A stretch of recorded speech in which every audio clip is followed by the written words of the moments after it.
నమస్కారం లతాపట్ల గారు. నమస్తే అండి. పద్మిని ఏకాదశి. ఏకాదశులలో చాలా ఏకాదశులు వస్తా ఉంటాయి. ముఖ్యంగా నెలలో 2 ఏకాదశులు వస్తూ ఉంటాయి. ఈ ఏకాదశుల యొక్క ప్రాముఖ్యత ఏంది? ఇప్పుడచ్చేటువంటి పద్మిని ఏకాదశి యొక్క విశిష్టత ఏంటసలు? ఈ పద్మిని ఏకాదశి అనేది బుధవారంతో వస్తుంది. అంటే అసలు బుధవారం అంటేనే విష్ణుమూర్తి ఆరాధన గూడా మనం చేస్తాము. బుధుడికి సంబంధించి. బుధుడికి అంటే ఎవరు? విష్ణుమూర్తినే మనం పూజిస్తాం. అది దేవత అయితే. అవును. అయితే ఆ రోజు పద్మిని ఏకాదశి అనేది చాలా చాలా ఆస్పీషియస్ డే. మనం ఎటువంటి కోరిక కోరుకున్నా, ఎటువంటి సంకల్పం చెప్పుకున్నా నెరవేరేది పద్మిని ఏకాదశి. ఓకే. మేము ఇన్ని రోజులు ఏకాదశి చేయలేదు అనుకున్న వాళ్ళు కూడా ఈ అధిక మాసంలో, జ్యేష్ఠ మాసంలో వచ్చిన ఈ పద్మిని ఏకాదశి చేయటం వల్ల మీరు కోరుకున్న కోరికలన్నీ కూడా నెరవేరుతాయి. ఆ రోజు ముఖ్యంగా మీరు చేయవలసింది ఉదయాన్నే లేచి 4 నుంచి 5 గంటల మధ్య శుచిగా తలంటు స్నానం చేయండి. ఇప్పటి వరకు ఏకాదశులు చేయని వాళ్ళు, ఏకాదశి వ్రతాన్ని ఆచరించే వాళ్ళు ఏకాదశి వ్రతాన్ని ఆచరించండి. ఓకే. ఆ రోజు విష్ణుమూర్తి ఆరాధన, దత్తాత్రేయ స్వామి ఆరాధన, లక్ష్మీదేవి ఆరాధన విశేషమైన ఫలితాలను ఇస్తుంది. ఇక చాలామంది కూడా ఆ రోజు అసలు భోజనం చెయ్యరు. అల్పాహారం, ఒకవేళ మాకు ఆరోగ్య సమస్యలు ఉన్నాయంటే అల్పాహారం తీసుకోవచ్చు. అన్నం అనే పదార్థం కాకుండా సగ్గుబియ్యం లాంటివి అలాంటిది కూడా తీసుకోవచ్చు. సగ్గుబియ్యం జావ తీసుకోవచ్చు, ఫ్రూట్స్ తీసుకోవచ్చు, ఫలాలు తీసుకోవచ్చు, ఇలాంటివన్నీ స్వీకరించవచ్చు. శుచిగా స్నానం చేసి పసుపు రంగు వస్త్రాలు ధరించి మీ ఇంటి గుమ్మాన్ని శుభ్రం చేసుకొని చక్కగా లక్ష్మీదేవిని ఆహ్వానం పలుకుతూ పసుపు రాసి మామిడి కొమ్మలు పెట్టి ఆ రోజు తులసి ఆరాధన, తులసి దగ్గర దీపం వెలిగించుకోండి. అందులో కూడా చక్కగా పసుపు వేసి ఆవు నెయ్యి కానీ నువ్వుల నూనె కానీ దేంతో అయితే దీపం వెలిగిస్తారో అందులో కొద్దిగా చిటికెడు పసుపు వేసుకోండి. పసుపు రంగు ఒత్తులతో దీపారాధన చేయండి. తర్వాత మీరు ముఖ్యంగా చేయవలసింది ఏంటంటే రావి చెట్టు కొమ్మ, ఓకే, రావి చెట్టు కొమ్మ మీ గుమ్మానికి పెట్టండి. ఓకే. అలాగే మీరు ఎక్కడైతే దీపం వెలిగిస్తారో తులసి కోట దగ్గర మీ దేవుడి గదిలోనో రావి ఆకు వేసి దాని మీద దీపం వెలిగించండి. ఓకే. మీకుండే సమస్త దోషాలు కూడా హరిస్తాయి. రావి ఆకు వేసి దీపం వెలిగించండి మర్చిపోకుండా. అలాగే రావి కొమ్మ మీ గుమ్మానికి తగిలించండి ఆ రోజు. ఓకే. దానివల్ల కూడా మీ సమస్త ఈ నెగిటివిటీ, ఈ దోషాలు, ఈ జీవితంలో వచ్చే బ్లాకేజెస్ కూడా తొలుగుతాయి. ఏమైనా పూజ చేయాలా మేడం? డైరెక్ట్గా తగిలించేసేయాలంటారు? తగిలించేయటం ఏం అవసరం లేదు. తులసి పూజ ఎలాగో మనం చేస్తున్నాం కదా, తులసి పూజ చేస్తున్నాము, తర్వాత శుచిగా స్నానం చేస్తున్నాము, చదువుకోవాల్సిన మంత్రాలు చెప్తాను. ఓకే. ఆ రోజు ఏం మంత్రాలు చదువుతారు? ఆ రోజు ఏం మంత్రాలు చదవాలి? పద్మిని ఏకాదశి రోజు లక్ష్మీదేవి మంత్రం, ఎటువంటి లక్ష్మీదేవి మంత్రం చదువుకోవాలి. అలాగే ఆ రోజు దత్తాత్రేయ స్తోత్రం 2 కూడా ఇస్తాను. త్రిమూర్తి ఆరాధన కూడా విశేషమైన ఫలితాన్ని ఇస్తుందన్నమాట. ఇక ఆ రోజు చేసే దాన ధర్మాలకు కూడా చాలా విశేషం. పద్మిని ఏకాదశి రోజు జ్యేష్ఠ మాసంలో అసలు దాన ధర్మాలు చేస్తే చాలా మంచిది. ఆ రోజు పెసరపప్పు, బెల్లము దానం ఇస్తే మంచిది. పెసరపప్పు, బెల్లము, అలాగే జలదానము, నీటి కుండ, ఎవరికైనా లేని వాళ్ళకి నీటి కుండ దానం ఇచ్చినా కూడా చాలా మంచిది అనమాట. సో చదవాల్సిన మంత్రాల గురించి ఒక బ్రీఫ్గా ఆడియన్స్ కోసం చదివి వినిపించండి. తప్పకుండా అండి. గుడిలో ఉండే బ్రాహ్మణులకి ఏదైనా దానం చేసినా మంచిది, పళ్ళు, ఫలాలు. అలాగే భగవంతుడి దగ్గరికి వెళ్ళినప్పుడు కూడా ఉట్టి చేతులతో వెళ్ళదు. ఆ రోజు చదువుకోవాల్సిన లక్ష్మీ గాయత్రి మంత్రము చాలా విశేషమైంది. ఓం శ్రీ మహాలక్ష్మీ చ విద్మహే విష్ణు పత్ని చ ధీమహి తన్నో లక్ష్మి ప్రచోదయాత్. ఇది లక్ష్మీ గాయత్రి మంత్రము. దీంతోపాటు ఓం శ్రీం శ్రీం శ్రీం మహాలక్ష్మీ నమః, ఓం శ్రీం 3 సార్లు, ఓం శ్రీం శ్రీం శ్రీం మహాలక్ష్మీ నమః అనే మహాలక్ష్మి మంత్రము, అలాగే లక్ష్మీ గాయత్రి మంత్రం చదువుకోవాలి. దత్తాత్రేయ స్వామికి సంబంధించిన మంత్రం కూడా చెప్తాను. ఇది కొంచెం పెద్దదే ఉంటుంది. శ్రీ దత్తాత్రేయ కవచం అన్నమాట. వాసుదేవానంద సరస్వతి మనకు అందించినది.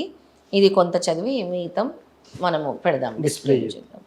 శ్రీపాద పాతమే పాద ఉరో స్థితాసనస్థిత పాయా దిగంబరో గుహ్యాం నృహరి పాతు మేకటి నాభిం పాతు జగస్రాష్ట ఉదరం పాతు ధలోదర కృపాలో పాతు హృదయం షడ్భుజ పాతమో భుజౌ శ్రీకుండశూల డమరు శంఖ చక్రధరక్కరాన్ పాతు కంఠం కంబుకంఠ సుముఖ పాతు మే ముఖం జిహ్వాం మే వాక్ పాతు నేత్రం మే పాతు దివ్యత్కృత్ వాసికం పాతు గంధాత్మా పాతు పుణ్యసవశ్రుతి లలాటం పాతు హంసాత్మా శిరః పాతు జటాధరః కర్మేంద్రియాణి పాత్వి సహ పాతు జ్ఞానేంద్రియాణ్యజ సర్వాంతకరంతో కరణం ప్రాణన్ మే పాతు యోగిరాట్ ఉపదిష్ట దదస్తశ్చ సృష్ట పార్శ్వోతగ్రత అంబర్హిశ్చ మాం నిత్యం నానారూపధరోవతు వర్జితాం కవచేనాన్య స్థానం మే దివ్యదర్శన.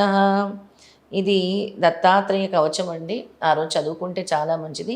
త్రిమూర్తుల ఆరాధన కూడా ఈ మాసంలో విశేషమైంది. ముఖ్యంగా ఏకాదశి రోజు త్రిమూర్తి ఆరాధన, విష్ణుమూర్తి ఆరాధన కూడా అధికమైన ఫలితాలని స్వామి మనకిస్తారు. ఇది కొంచెం కష్టంగా అనిపించవచ్చు, కానీ నేను ఇప్పుడు చదివాను కాబట్టి దాన్ని డిస్ప్లేలో వేసి తప్పకుండా మీరు వేయొచ్చు. ఇంకొంచెం ఉంది. అంతర్బహిశ్చ మాం నిత్యం నానారూపధరోవతు వర్జితం కవచే నాణ్య స్థానం మే దివ్యదర్శన రాజత శత్రుతో హింసాత్ దుష్ప్రయోగాదీతమత ఆదివ్యాధి భయర్తిభ్యో దత్తాత్రేయ సదావతు ధనధాన్య గృహక్షేత్రే స్త్రీపుత్ర పశుకింకరాన్ జాతిశ్చ పాతు మే నిత్య మనయా మనసూయానందవర్ధన బాలోన్మత్త పిశాచి బుద్ధ్యో నందిషు పాతు మాం భూతభౌతిక మృత్యోభ్యో హరి పాతు దిగంబర యూఏ తద్గత్ కవచం సన్నహిత్ భక్తభావిత సర్వంద వినిర్ముక్తో గ్రహపీడా వివర్జిత భూతప్రేత పిశాద్యేహే దేవీరప్యపరాజిత భుక్త్యా దివ్యాన్ భోగాన్ దేహంతే తత్పదం వ్రజేత్. ఇది ఈ దత్తాత్రేయ కవచం చదవటం వల్ల మనకుండే భూతప్రేత పిశాచ బాధ, మనకుండే ఆరోగ్య బాధ, మనకి రాబోయే గండాల నుంచి కూడా దత్తాత్రేయ స్వామి కాపాడతారు. దాంతోపాటు ధనధాన్య వృద్ధి, మనం కోరిన కోరికలు, మనకి జ్ఞానము, సిరి సంపదలు అన్నీ కూడా ఇస్తారు. ఇదే శ్రీ దత్తాత్రేయ కవచము, శ్రీ వాసుదేవానంద సరస్వతి విరచితము. ఈ కవచం కూడా ఆ రోజు చదవడం వస్తే చదవచ్చు, లేదా నేను చెప్పింది విన్నా కూడా పెట్టుకొని చాలా మంచిది. ఎస్.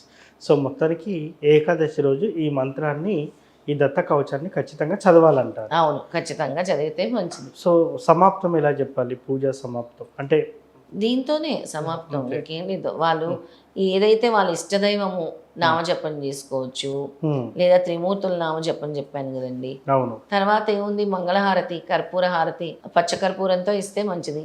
ఇచ్చేసి ఆకరణ హారతి ఇచ్చేసి కొబ్బరికాయ కొట్టుకొని ఉద్యాపన చెప్పేస్తారు, అయిపోతుంది. మరునాడు అసలు ఈ ఉపవాసం చేసిన వాళ్ళందరూ కూడా పారణ సమయం మరునాడు 8 గంటల లోపల ఉంటుంది. అంటే ద్వాదశి రోజు. ఏకాదశి 27వ తారీఖు బుధవారము, అంటే గురువారం ఉదయం 8 గంటల లోపల ఉద్యాపన చెప్పాలి.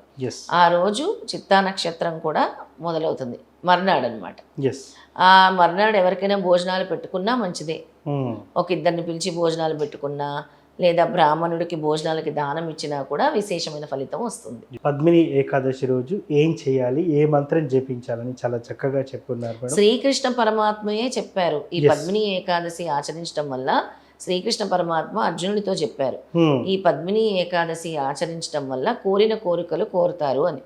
ఎందుకంటే కృతాచార్యులకి సంతానం లేదు.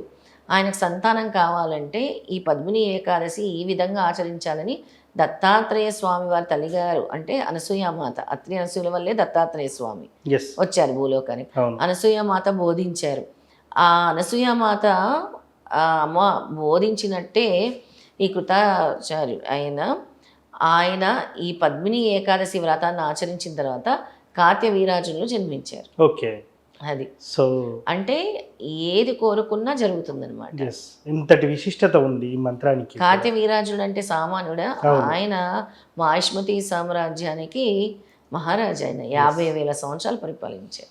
సో మొత్తానికి పద్మిని ఏకాదశిని ఎలా చేసుకోవాలని చాలా చక్కగా చెప్పున్నారు మేడం. ధన్యవాదాలు. జై గురుదత్త.